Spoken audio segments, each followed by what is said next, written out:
dalam dunia properti ada siklus-siklus tertentu juga memang karena ada istilah kapan membeli, kapan menjual.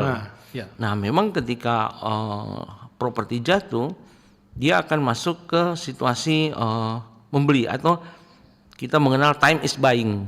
Jadi waktu yang tepat untuk membeli. Namun demikian seperti juga yang sudah disampaikan oleh Pak Pita di mewakili kantor agensi, dalam berinvestasi properti kita tidak asal beli aja. Dalam artian sekalipun harganya murah, kita harus punya bahan pertimbangan bahan-bahan pertimbangan tertentu. Dalam artian salah satunya kalau kita memiliki kenalan atau saudara yang dari kantor agensi, kita coba bisa berdiskusi karena memang kantor agensi ini adalah praktisi properti yang aktif setiap hari.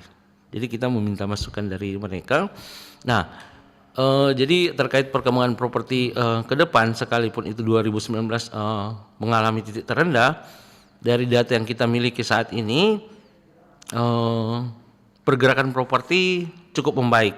Kalau dari seluruh Indonesia mungkin mendekati angka 30% kenaikan properti di akhir tahun ini, akhir tahun 2004. Dan dari data kita di daerah Sulawesi Utara juga kenaikan properti sudah di atas 25%. Namun demikian bisa saya lebih spesifikasi lagi bahwa properti ini kita mengenal dua segmen, yaitu segmen pertama primary, Pak.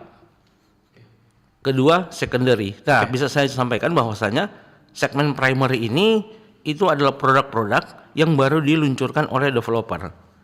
Dalam hal ini mungkin ada Ibu Isya dari The City, dan yang dimaksud dengan secondary itu adalah properti sudah pernah dimiliki, Pak. Second.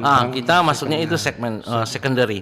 Jadi ada primary sama secondary. Nah, primary sendiri dari data yang kita miliki di beberapa kantor agensi di Kota Manado itu mengalami kenaikan sekitar 23%, Pak.